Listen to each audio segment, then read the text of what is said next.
Bonjour à tous et à toutes. Je me présente, je suis Julie Carrier, je suis vice-rectrice adjointe aux études supérieures et postdoctorales à l'Université de Montréal. Bienvenue à cette séance qui est une introduction en fait sur les choses que vous devez connaître en fait pour bien entamer vos études supérieures. J'en profite pour vous souhaiter à tous et toutes la bienvenue pour ceux qui n'ont pas fait leur diplôme de premier cycle au cycle à l'Université de Montréal. Je vous souhaite la bienvenue à l'Université de Montréal. Pour ceux et celles qui étaient à l'Université de Montréal pour leur premier cycle, bon retour. Vous l'avez fait. Vous êtes maintenant aux études supérieures. Bravo, bravo pour votre cheminement et bravo d'avoir pris la décision de poursuivre vos études aux études supérieures. Donc, petite chose d'information avant de commencer dans le vif du sujet. Premièrement, la présentation est enregistrée. L'enregistrement sera mis par la suite sur YouTube à l'après. Donc, nous avons une chaîne YouTube. Donc, je vous encourage d'ailleurs à vous y abonner parce qu'on y met également plusieurs vidéos là, qui peuvent être intéressantes pour votre cheminement aux études supérieures. Donc, on peut changer la diapositive. Donc, les études supérieures et postdoctorales, que je dirige, mais avec qui je travaille, en fait, on nous appelle les ESP, et c'est important de connaître cet acronyme-là, parce que beaucoup de gens nous appellent tout simplement les ESP. Donc, je m'occupe avec une grosse équipe. En fait, on est plus de 40 personnes qui travaillons très fort pour tenter de promouvoir les études supérieures au niveau de vos départements, de vos unités. Aider, on travaille très étroitement avec toutes les unités pour pouvoir vraiment valoriser votre cheminement, faire en sorte que vous ayez une expérience positive aux études supérieures à l'Université de Montréal. Donc, tu peux changer la diapositive. Donc, aujourd'hui, on va vous parler un peu de notre mission. Donc, pourquoi les ESP existent. On va vous parler également du règlement pédagogique aux études supérieures qui, bien que peut sembler un peu pénible des fois est fort, fort important pour pouvoir s'assurer qu'on fasse un cheminement dans l'excellence et pour éviter également de se retrouver dans des situations non optimales.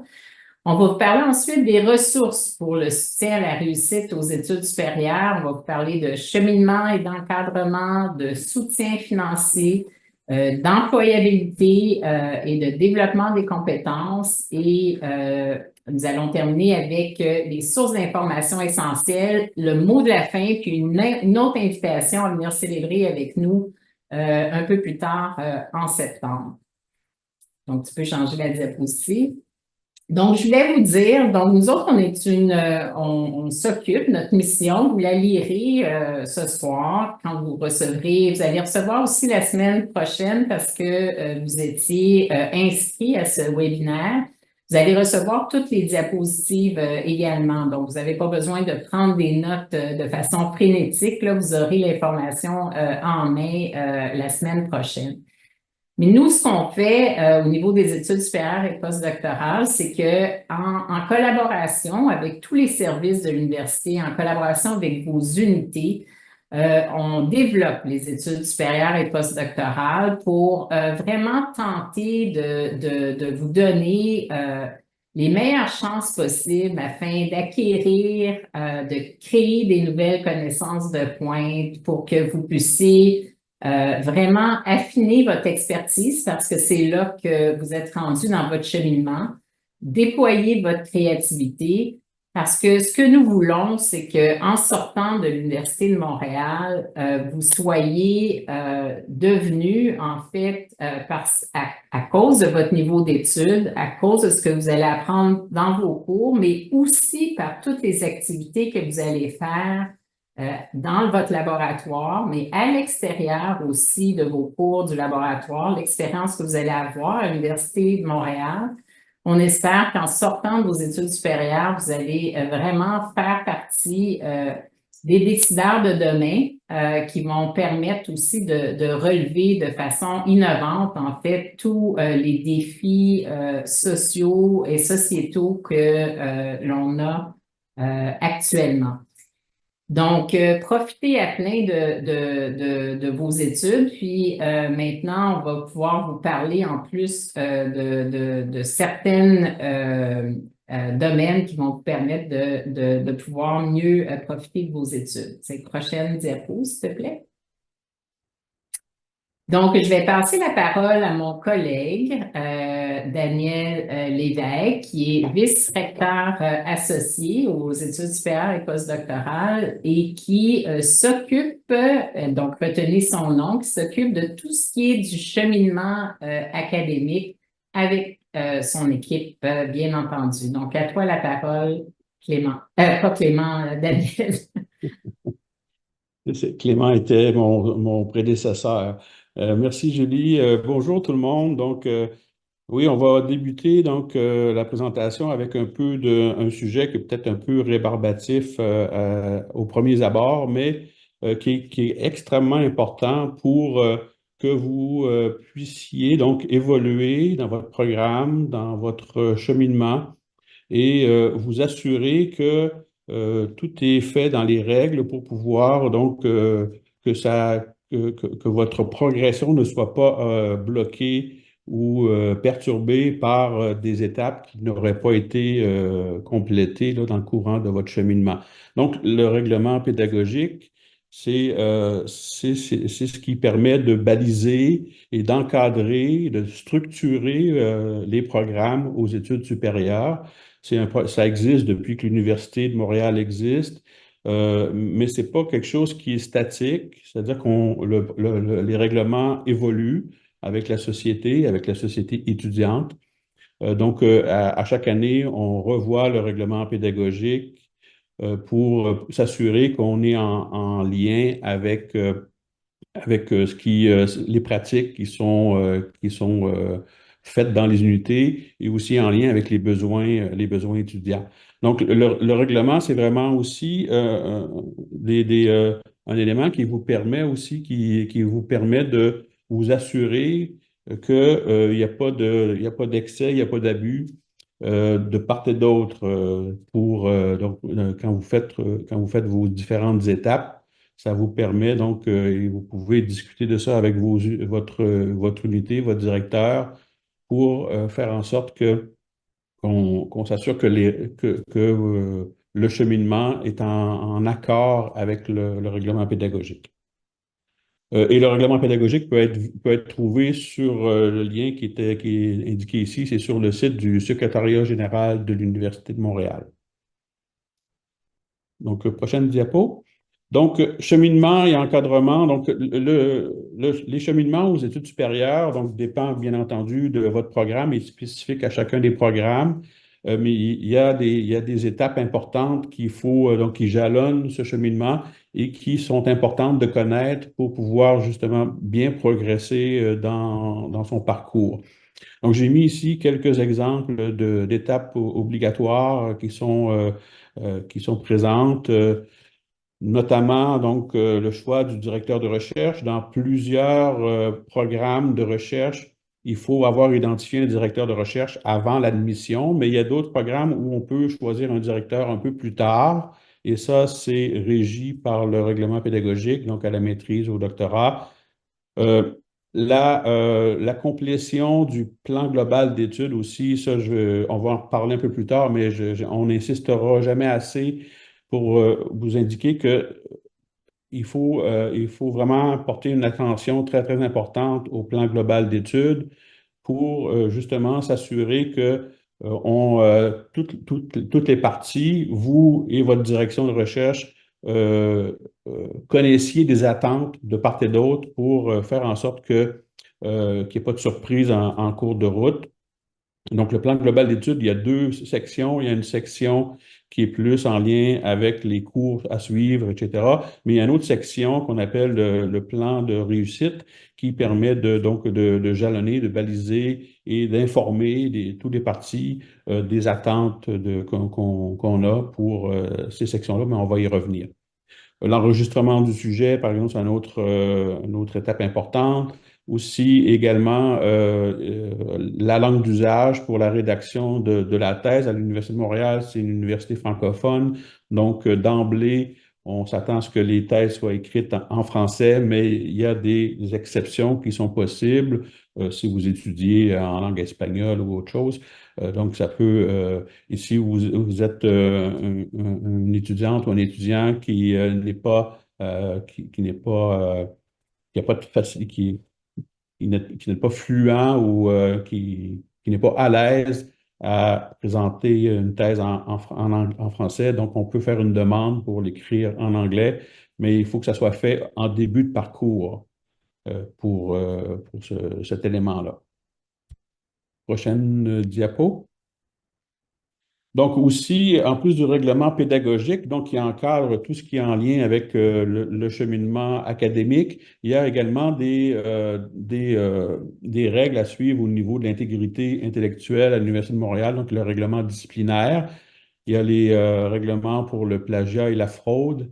Et donc, ces éléments-là sont en lien avec la recherche et avec les écrits scientifiques que la population étudiante va faire durant ses parcours. Donc, ça aussi, c'est important de connaître ces éléments-là. Qu'est-ce qui constitue un plagiat? Qu'est-ce qui constitue une infraction? Ça peut, donc, c'est des choses qui pourraient être regardées à travers, donc, c'est les documents qui sont présents sur le site, par exemple, de l'intégrité de l'Université de Montréal. Et je vous encourage aussi donc, à consulter ces sites-là. Il y a aussi des formations qui sont disponibles sur le site du Bureau de l'intégrité qui vont vous permettre là, un peu mieux connaître c'est quoi l'intégrité scientifique, l'intégrité intellectuelle. Prochaine diapo. Donc, le bureau de la conduite responsable en recherche aussi donc, est un bureau qui est en charge de superviser et de voir un peu, à faire respecter la conduite responsable en recherche, c'est tant au niveau des professeurs que des étudiants. Donc, par exemple, si votre recherche nécessite la participation de patients ou de personnes ou de participants ou d'animaux, donc il y a il y a des documents à compléter pour s'assurer que ces recherches sont faites dans les normes et avec l'approbation des différents comités d'éthique. Donc ça, c'est disponible aussi au bureau de l'éthique en recherche. Il y a aussi donc des ressources disponibles pour le soutien à la réussite, tant au niveau cheminement, du soutien financier que par la suite, pour vous aider à aller plus loin par la suite après vos études. Prochaine diapo. Donc, cheminement, encadrement, donc c'est la section que je m'occupe. Prochaine diapo. Donc, je reviens sur le plan global d'études là, qui est extrêmement important, qui permet donc de baliser votre cheminement. Donc, il faut aller chercher ces documents sur le site des ESP et ensuite, avec votre directeur, votre direction de recherche, votre directeur ou votre directrice de recherche, il faut donc s'asseoir et regarder un peu tous les éléments en lien avec votre parcours académique, les principales étapes, identifier les attentes de part et d'autre. Par exemple, est-ce qu'il peut y avoir du travail à distance qui peut être fait? Est-ce que c'est quoi les rencontres, le nombre de rencontres que vous voulez avoir avec votre directeur. Est-ce que c'est une fois par semaine, une fois par mois? Donc, c'est des choses qui peuvent être donc discutées et mis en place pour pouvoir ensuite, pour que tout le monde sache à quoi s'attendre. Donc, c'est un document aussi qui peut être mis à jour en lien notamment avec le financement étudiant. Donc, s'il y a des bourses qui sont disponibles et que vous obtenez une bourse, donc ça va changer le type de financement que vous avez. Et donc, c'est important d'inscrire ça dans le plan global d'études. Donc, on a mis l'adresse ici pour aller pour trouver ces informations sur le site des ESP. Prochaine diapo. Donc, il y a aussi, et ça, c'est vraiment, je vous encourage vraiment fortement à aller sur le site des ESP dans la section documentation où il y a toute une série de documents, de guides qui vous donnent des informations précieuses quant à l'encadrement au cycle supérieur. C'est quoi l'encadrement au cycle supérieur du point de vue de l'étudiant? Il y a également des documents qui sont pour les professeurs. Donc, il y a aussi des guides qui vont vous aider pour vous préparer pour la rédaction de votre mémoire ou de votre thèse de doctorat. Il y a vraiment une panoplie d'informations très intéressantes pour vous et qui vont beaucoup vous aider tout au long de votre cheminement. Prochaine diapo. Il y a également un autre endroit, peut-être moins connu, qui s'appelle Mont UDM. Donc, lorsque vous faites partie de l'Université de Montréal, lorsque vous avez un UNIP, vous avez accès à ce site. Sur ce site, Mon UDM, il y a un espace pour les ESP. Et là, je vous ai mis ici comment trouver cet espace dans Mon UDM. Il faut taper donc dans l'onglet Recherche ESP plan du site et donc cliquer sur ce lien-là ici. Donc, vous indiquez la flèche. Et encore une fois, sur ce site, vous avez vraiment toute une série d'informations qui sont encore il y a beaucoup plus d'informations en fait que sur le site des ESP, parce qu'il y a aussi des éléments en lien avec la réglementation, avec le soutien à l'apprentissage. Il y a des guides pour vous aider donc à identifier des problématiques. Si vous avez des problématiques au niveau de l'écriture, donc il y a l'information à ces sujets-là. Donc, c'est vraiment un site qui est vraiment très complet qui y donne beaucoup d'informations pour différents sujets en lien avec votre cheminement, votre parcours, donc aux études supérieures. Vous pouvez, si vous voulez aussi, donc j'ai mis deux petites flèches là vous pouvez donc, pour pas avoir toujours refaire la recherche, donc si vous cliquez sur la petite flèche, sur la petite étoile en bleu ici, ça va vous donner un favori sur votre page web et ça va vous permettre d'y accéder directement. Donc, il y a aussi beaucoup de ressources à différents endroits à l'Université de Montréal pour vous assister, pour vous aider, pour vous guider dans votre cheminement aux études supérieures. Donc, des personnes ressources.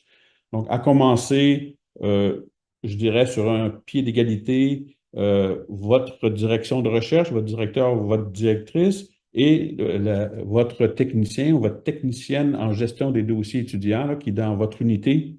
Pour des questions plus techniques, comment je dois remplir un formulaire dans Synchro, par exemple, vous êtes mieux d'aller consulter la ou le TGDE parce que les directeurs de recherche parfois ne savent pas comment remplir nécessairement les formulaires. Donc, je fais partie de ces personnes d'ailleurs. Ensuite, il y a bien sûr le responsable de votre programme, donc qui est un professeur qui est nommé comme responsable d'un programme au cycle supérieur. C'est une personne ressource aussi qui peut vous aider justement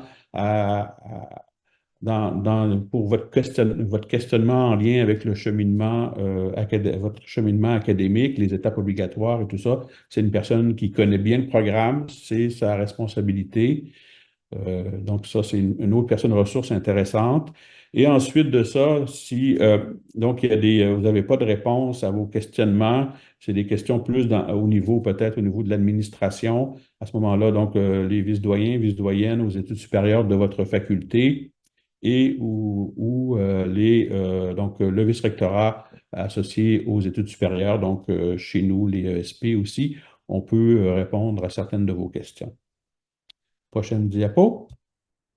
Et il y a d'autres ressources aussi à l'université, en dehors du cadre académique, qui vont vous être aussi possiblement très utiles.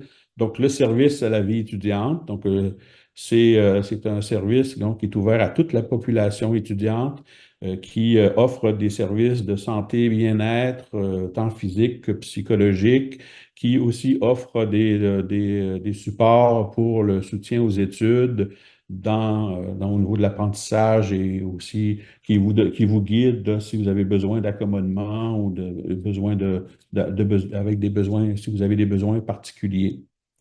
La FEICUM, qui est l'Association des étudiants au cycle supérieur de l'Université de Montréal, qui regroupe tous les étudiants au cycle supérieur, bien sûr, est une association intéressante, mais il y a aussi très souvent dans les facultés, dans les unités, des associations d'étudiants au cycle supérieur qui peuvent aussi donc offrir des activités de maillage, des activités sociales, etc. Donc, ils vont vous permettre aussi de vous intégrer au niveau du programme d'études. UDEM International, donc si vous avez des questions au niveau de l'international, donc c'est un outil, c'est un bureau de service qui est très, très intéressant. Euh, donc, il y a des conseillers en immigration, donc à UDEM International, qui peuvent vous conseiller si vous avez des difficultés à ce niveau-là. Le bureau de l'Ombudsman, un bureau qui permet de défendre les droits des étudiants et de tout personnel de l'université. S'il y a des problématiques en lien avec les processus qui n'ont pas été respectés, le bureau de l'Ombudsman est l'endroit où aller. Et bien entendu, les services, des bibliothèques, le centre sportif, le SEPSUM. Et il y a vraiment plusieurs éléments là, et ressources là, qui peuvent être utiles pour vous. Prochaine diapo. Donc, c'est ce que j'avais. Donc, très rapidement, là, on a fait un survol des ressources et du cheminement académique. Mais si vous avez des questions, comme je le mentionnais, n'hésitez pas donc à poser vos questions à votre TGDE, à votre directeur, au responsable de programme et aussi au ESP là, si vous avez des questions spécifiques pour nous. Merci.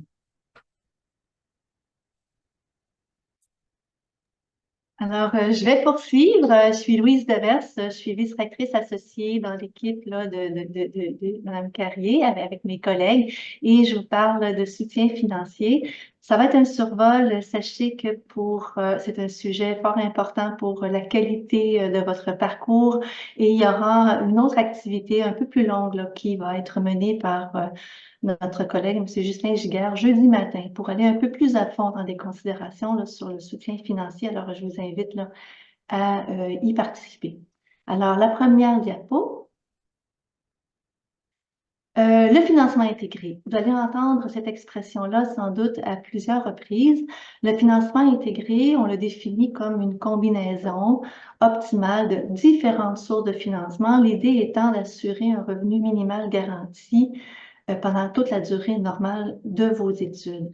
Alors, à l'Université de Montréal, certains départements ont des politiques de financement intégré, d'autres sont en train de les construire avec des balises sur ce qui ce qui doit être un financement minimal, mais c'est disons-le, la géométrie assez variable. Mais quand on parle de financement intégré, donc on réfère à différentes sources de financement qui peuvent être sous forme de bourse. Alors ça correspond aux 4 premières catégories. Et ça inclut aussi des revenus d'emploi, emploi de type auxiliaire de recherche, assistant ou auxiliaire d'enseignement ou aussi chargé de cours. Alors, en ce qui concerne les bourses, c'est vraiment la portion qui est la plus intéressante parce qu'elle vous permet de vous consacrer entièrement à votre projet d'études. Ça comprend des bourses qui viennent des fonds de recherche de vos directrices et directeurs. Ça peut comprendre du financement qui vient d'organisations extérieures à l'Université de Montréal. Ça comprend des bourses qui sont liées à l'Université de Montréal en provenance de la philanthropie, ainsi que du financement qui vient de l'Université de Montréal directement là, de la subvention qui nous est donnée là, par le ministère de l'Enseignement supérieur. Alors, j'aurai l'occasion de donner un petit peu plus d'informations sur ces catégories-là, mais à l'autre diapo, peut-être quelques informations plus générales.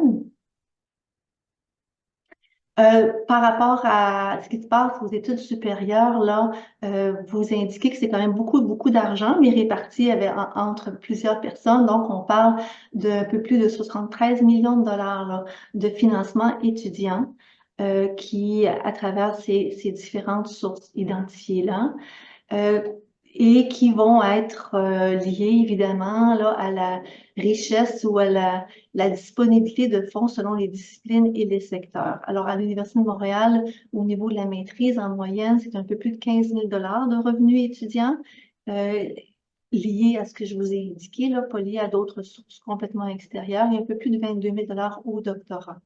Mais comme je le réitère, là, ça peut varier beaucoup.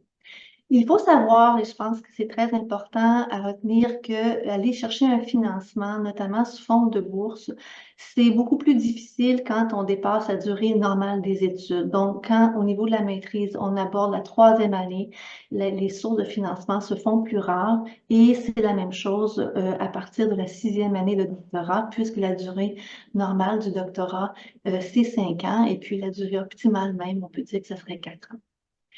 À savoir également, quand on va chercher un revenu d'appoint comme auxiliaire d'enseignement, il y a une limite d'heures qui peuvent être travaillées, qui est de 250 heures par trimestre, sauf l'été où il y a un peu plus d'ouverture pour dépasser ce seuil-là. Et également, beau problème, et si vous cumulez plusieurs bourses, il y a un plafond à partir duquel il n'y aura pas de financement qui vient des fonds de l'Université de Montréal qui peuvent être octroyés. Si vous dépassez déjà 40 000 $ en revenus de bourse, ben là, l'argent va être conservé là, pour d'autres personnes là, en vue d'assurer quand même une certaine distribution un peu plus équitable. Alors là, l'autre diapo. Un peu comme pour le cheminement étudiant, on parle d'une responsabilité qui est partagée quand on parle de soutien financier. Alors, les programmes, les départements, les facultés, les ESP, tous ensemble, là, on fait un gros travail de concertation pour essayer de vous proposer une offre qui soit la plus large, la plus généreuse possible. Alors, on se parle énormément à cet égard-là. On revendique tous d'avoir plus de fonds disponibles.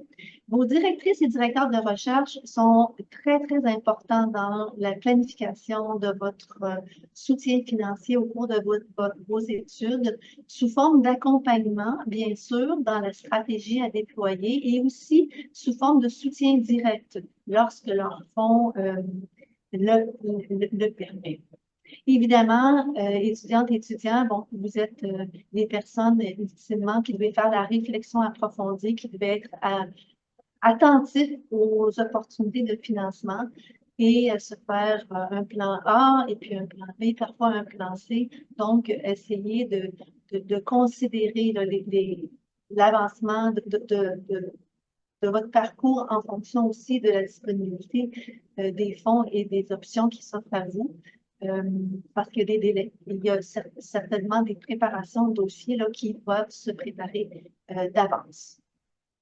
Alors, à la prochaine diapo, je reviens un petit peu plus sur ces catégories de financement-là là, qui ont été exposées avec le financement intégré. Alors, les bourses externes s'obtiennent le plus souvent à travers des concours. Ce sont souvent des bourses prestigieuses. On parle en particulier des bourses offertes par les grands conseils de recherche fédéraux qui, cette année, ont rehaussé le nombre de bourses disponibles et également les montants. Alors, ce sont des bourses fort intéressantes à obtenir, de l'ordre de 40 000 au doctorat, 27 à la maîtrise et au postdoc, 70 000 Alors, on comprend que la compétition est très grande et ça fait partie justement des candidatures qu'il faut préparer bien en avance. Malheureusement, c'est réservé aux citoyens canadiens. Par ailleurs, au niveau des fonds de recherche du Québec, il y a également un financement intéressant qui est offert et ce financement-là, maintenant, est ouvert à toutes les personnes inscrites, dûment inscrites dans les programmes de cycle supérieur. Donc, la citoyenneté canadienne n'est plus un critère pour les programmes des fonds de recherche du Québec. Les montants sont un peu moins généreux, mais quand même très intéressants. Et il y a donc des bourses offertes dans la maîtrise, au doctorat, au postdoc, dans les secteurs santé, nature, technologie et société-culture. Et puis, on parle aussi de bourses externes quand on est le lien entre l'université et des fondations et organismes privés, là, comme ceux qui sont identifiés là. Et puis, voilà. Alors, prochaine diapo, c'est pour vous parler plutôt des bourses qui sont internes, qui vont vous placer là en compétition avec des gens à l'intérieur même de l'Université de Montréal. Il y a des bourses à travers les différents niveaux d'organisation de notre établissement. Donc, certaines bourses vont être associées à des départements ou même à des programmes, d'autres vont être facultaires. Celles offertes par les ESP sont généralement ouvertes à l'ensemble des clientèles étudiantes, qu'importe votre programme. Et il y a également les services à la vie étudiante qui offrent des bourses qui sont normalement offertes à tous les cycles. Alors là, vous êtes aussi en compétition, si on veut, avec le premier cycle, et ce sont surtout des bourses d'engagement ou de soutien financier qui sont disponibles là. Alors, les bourses, il y en a vraiment différents types. Là, la liste qui est ici n'est pas exhaustive. On parle de bourses à l'admission, au recrutement. Souvent, ces bourses-là sont offertes sans passer par un concours. Il y a des bourses qui soutiennent la fin des études. Et puis, je vous dirais qu'elles sont faciles à obtenir quand on est dans les délais normaux, notamment au doctorat. Un doctorat qui se termine en 4 ans, c'est presque assuré que vous pouvez avoir un financement de 12 000 pour l'année. Il y a des bourses parentalité. Alors là, on parle autant des mamans que des papas qui doivent accompagner leur nouveau-né et s'absenter pour un trimestre.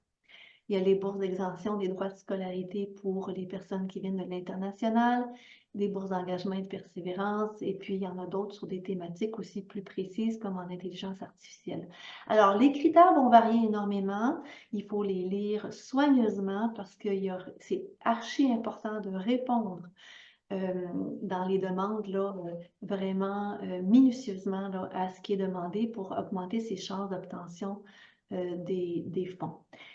Quelques éléments communs, donc le plus souvent quand on parle de bourses philanthropiques qui viennent des fonds de l'Université de Montréal, là, dans nos bourses internes, le plus souvent c'est par concours. Ça demande une inscription à un programme de formation en recherche. Il y a moins de bourses qui sont ouvertes au programme professionnel. On demande normalement une inscription continue, donc pas d'interruption à moins de circonstances particulières, une inscription à temps plein. On regarde la qualité du dossier académique, mais avec un regard qui est avec une vision d'excellence inclusive. Ça veut dire que ce ne sont pas que les résultats académiques, mais une performance intéressante aussi à d'autres niveaux. Et pour toutes les bourses internes, la citoyenneté n'est pas un critère. Finalement, dans l'autre diapo, je vous parle des bourses internes, mais qui viennent des fonds de recherche de vos directrices et de vos directeurs. Elles sont donc gérées au niveau des départements ou des centres de recherche et être attribuées par la personne qui vous encadre en lien avec les capacités, le lien aussi sans doute entre le projet d'étude et la subvention de recherche qui est présente. Alors, encore une fois, là, les montants et les durées peuvent être très variables, mais c'est bien important de parler franchement de cette option-là avec les personnes qui vous accompagnent dans la direction de recherche. Finalement, les revenus d'emploi. Les revenus d'emploi sont également gérés par les départements et les centres de recherche. Il faut être présent, il faut être attentif, il faut parler, il faut réseauter pour savoir quelles offres sont présentes. Parce que bien que les offres sont visibles sur des sites officiels, bien souvent, là, c'est important d'entendre ce qui se passe sur le plancher là, pour saisir les opportunités quand elles se présentent. Les emplois étudiants sont conventionnés à l'Université de Montréal, alors il y a une procédure à suivre et il va normalement avoir un affichage pour tout contrat là, qui dépasse 45 heures. Prochaine diapo. Alors, quelques mots sur la Clinique des bourses, qui est un magnifique service disponible gratuitement pour vous soutenir dans vos démarches d'application à des bourses d'études. C'est une initiative étudiante dans la mesure où le service est offert par une cinquantaine de personnes qui sont elles-mêmes récipiendaires de bourses de grands organismes, donc qui ont connu du succès dans la recherche de financement sous forme de bourse et qui sont prêtes à vous accompagner avec deux services. Un service de consultation où là, c'est vraiment échanger de façon informelle pour un peu peaufiner sa stratégie, voir les options, recevoir donc des conseils là, individualisés. Et puis, l'autre service, c'est un service de révision. Alors, à ce moment-là, ben, il y a des personnes dans la clinique, là, une personne va vous être assignée qui va relire entièrement votre demande de bourse et vous donner une rétroaction, ce qui permet de peaufiner votre demande et de la rendre plus compétitive. Alors, vous avez tout à gagner et absolument rien à perdre à utiliser un service comme ça. En plus, bien entendu, d'avoir des discussions à cet effet-là avec la personne qui vous encadre. Et puis, d'autres outils et ressources, notre répertoire des bourses où les bourses disponibles sont détaillées. On peut faire une recherche par différents mots-clés. Il faut être un petit peu persévérant des fois, mais l'information est complète, elle est à jour. Même si la retrouver n'est pas toujours si simple, soyez attentifs au site web de vos départements et facultés qui vont avoir aussi une offre de bourse et des informations pertinentes. Il y a dans tous les départements une personne qui a été nommée comme étant responsable des bourses pour les cycles supérieurs. Alors, c'est quelqu'un qui peut également non seulement fournir de l'information, mais également un certain service conseil dans plusieurs unités. Il y a des communications qui vont vous être transmises à travers votre TGDE. Là, vous avez vu ce que ça veut dire maintenant, ou une personne liaison pour les bourses. Et nous, normalement, là, c'est à travers ces communications-là que l'information des ESP va vous être envoyée. On a un atelier qui s'appelle le PLU 6153 qui vaut un crédit, qui fait partie de l'offre du programme des saisons des ESP. Ma collègue va vous en parler dans quelques minutes. Il y a donc la possibilité là, de suivre un atelier pour bien comprendre les hauts, les bas, les forces, les éléments qui font en sorte qu'une demande de bourse est couronnée de succès. Il y a également des activités à travers l'organisation Taisez-vous et des informations comme mentionné par mon collègue tantôt dans l'espace des ESP sur mon U2M. Et bien entendu, n'hésitez pas à nous écrire à l'adresse générale qui est là et tous les courriels sont lus et répondus. Alors, voilà pour ma partie. Merci.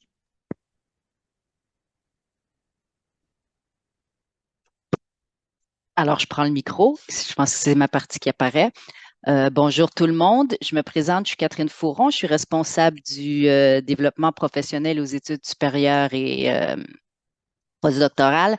Avant de vous parler de développement des compétences, je vais juste faire une petite un petit avis d'intérêt public, c'est que dans le chat, je reçois des messages directs alors que ce sont des questions à tous. Donc, assurez-vous, je pense que quand vous écrivez dans le chat, il faut dérouler et vous assurer que vous envoyez ça à tout le monde.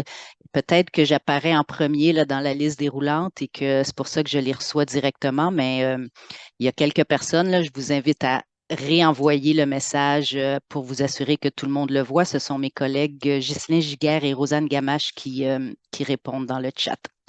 Voilà, donc, on peut changer. Merci. Donc, développement professionnel. Alors, vous entamez tous un programme, soit de maîtrise, soit de doctorat.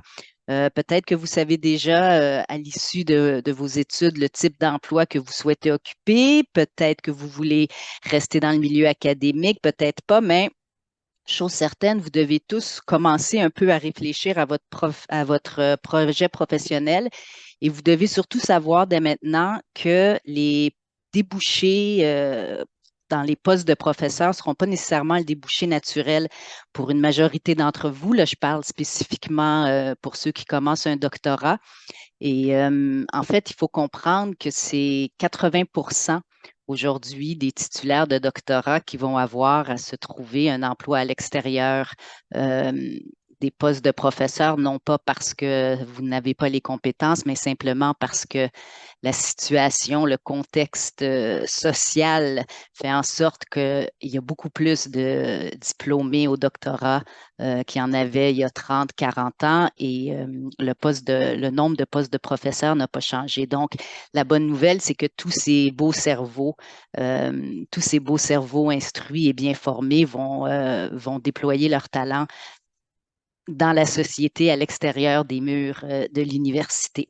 Donc, c'est dans ce contexte-là que la mise en valeur des compétences professionnelles prend toute son importance et c'est la raison pour laquelle toutes les grandes universités de recherche s'assurent d'accompagner les étudiants dans le développement de leurs compétences professionnelles.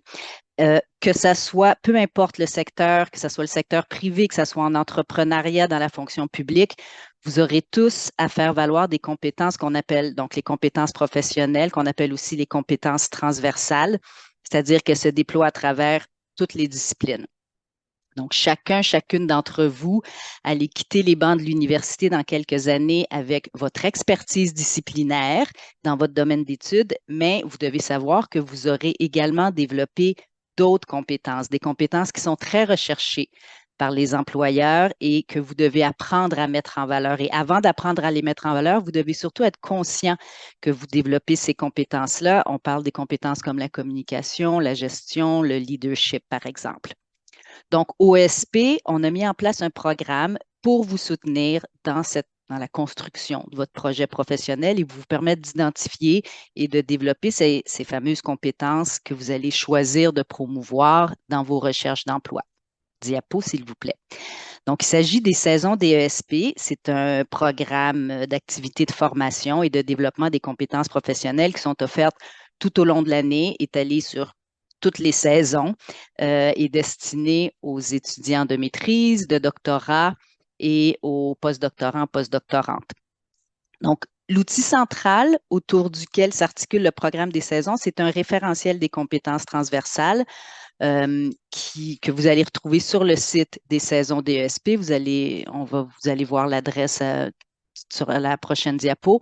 Alors, ce référentiel-là met en valeur 8 compétences qui ont été retenues pour leur impact favorable à l'intégration professionnelle. Vous allez trouver une petite définition, les raisons pour lesquelles c'est important de maîtriser ces compétences-là dans un contexte professionnel.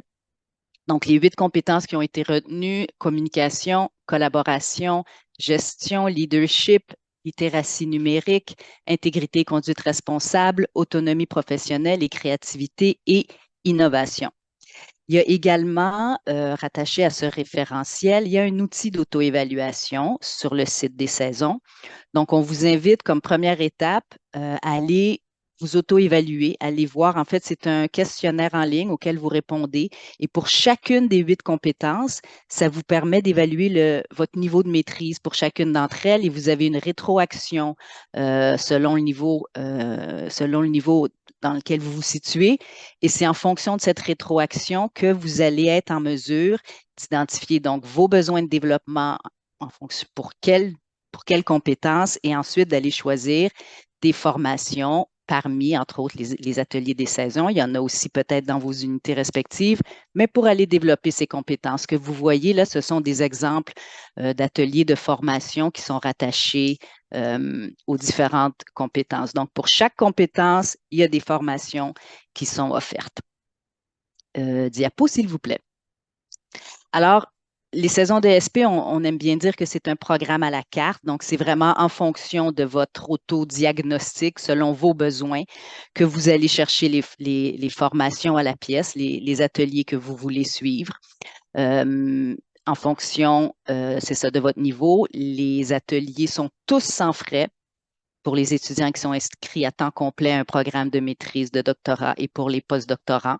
Vous allez retrouver une vingtaine d'ateliers siglés, IPR et PLU. Le sigle IPR, c'est pour insertion professionnelle et PLU pluridisciplinaire. Ce sont des ateliers de 1 crédit, c'est 15 heures de formation et ils sont désignés en surplus. Donc, ils ne sont pas contributoires à votre moyenne cumulative. Donc, ce ne sont pas, par défaut, ce ne sont pas des ateliers, un crédit que vous pouvez prendre pour aller compléter un crédit qui vous manque. Mais ensuite, on peut discuter, on verra, mais en principe, ce ne sont pas des crédits que vous pouvez utiliser pour compléter une formation. En plus des ateliers siglés, il y a des activités non siglées. On a le projet, le volet études supérieures, projet emploi, dans lequel on retrouve des activités de mise en situation, en entrevue d'embauche, des clubs emploi pour doctorants. On a des midi-conférences avec des conférenciers dont le thème est toujours relié à l'insertion professionnelle. Diapo, s'il vous plaît. Donc, c'est vraiment des formations que vous acquérez en parallèle de votre cursus disciplinaire.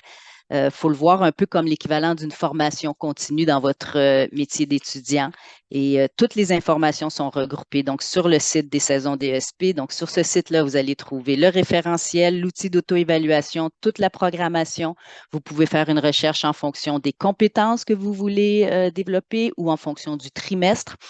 Il y a également des ressources. Il y a un onglet ressources où vous pouvez aller voir ce qui est offert ailleurs ou avoir l'information sur le développement professionnel. Donc, j'espère que vous irez profiter de toutes ces ressources qui sont mises à votre disposition, toujours gratuits.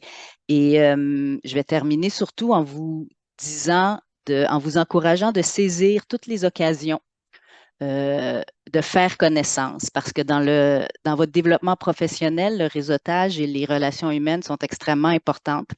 On sort d'une pandémie où tout ce qui est en ligne est très normalisé, mais je vous invite vraiment à saisir toutes les occasions qui vont vous être offertes pendant votre formation, à faire connaissance entre vous, avec les personnes qui sont dans vos unités, avec nous, OSP. On est là pour vous. On est toujours content de vous parler et de vous voir en vrai et la qualité de votre expérience étudiante pendant votre étude et même la facilité que vous aurez à vous trouver un emploi après votre formation, tout ça est directement relié aux relations que vous aurez développées pendant vos études. Donc, je vous encourage vraiment à vous rencontrer et à nous rencontrer.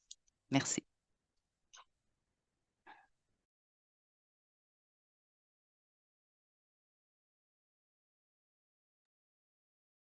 Donc, Daniel, est-ce que c'est toi qui fais cette section-là?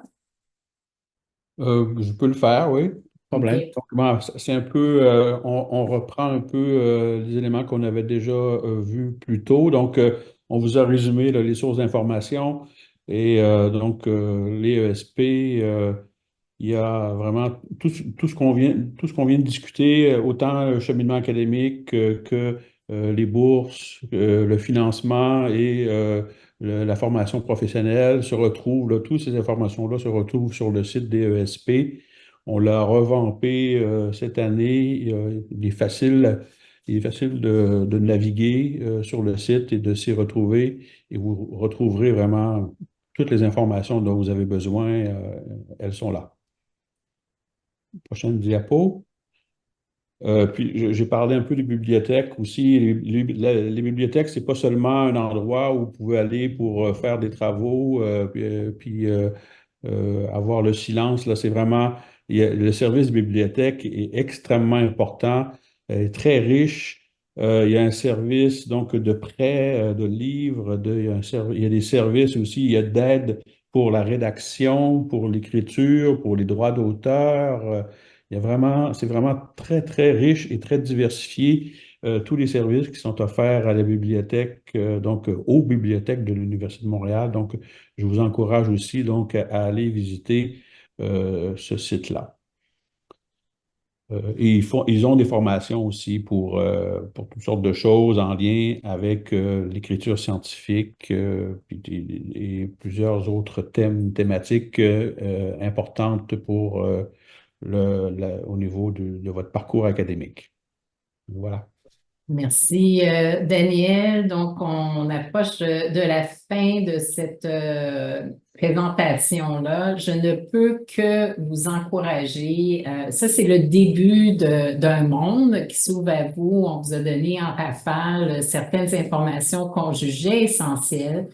Évidemment, vous allez apprendre à connaître l'université, ses services, vos unités, vos collègues au fur et à mesure que vous allez évoluer à travers votre programme d'études, mais pour pouvoir être bien informé de ce qui se passe aux études supérieures, on vous encourage fortement à nous suivre sur les réseaux sociaux.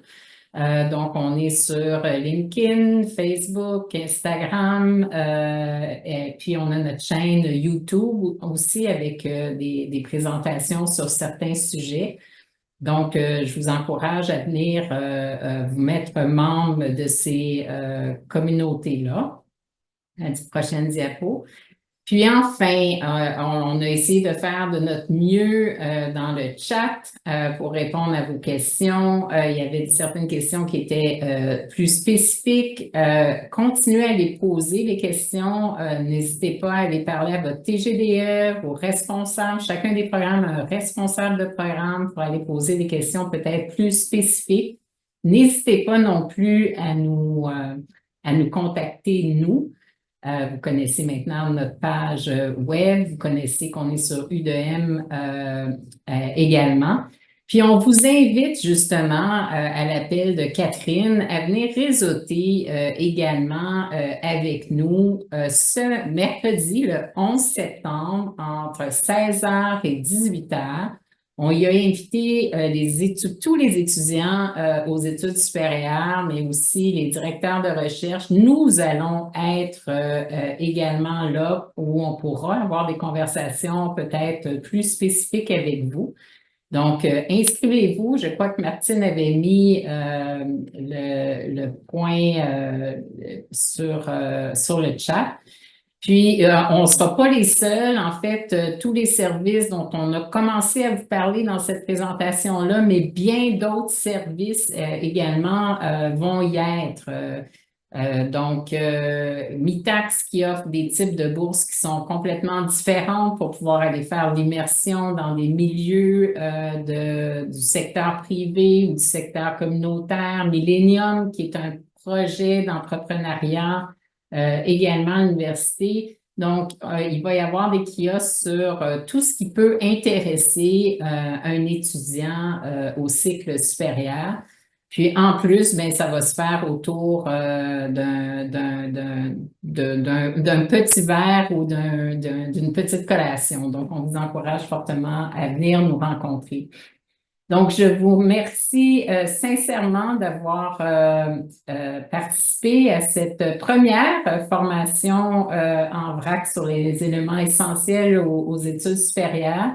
Prenez le temps également d'évaluer cette séance-là qui se veut une introduction. Donc, vous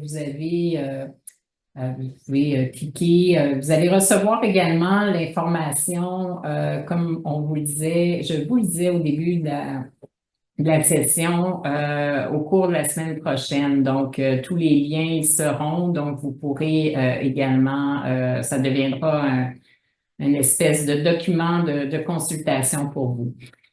Donc, profitez bien de ce début de session et on vous souhaite le meilleur pour vos études supérieures à l'Université de Montréal. Merci.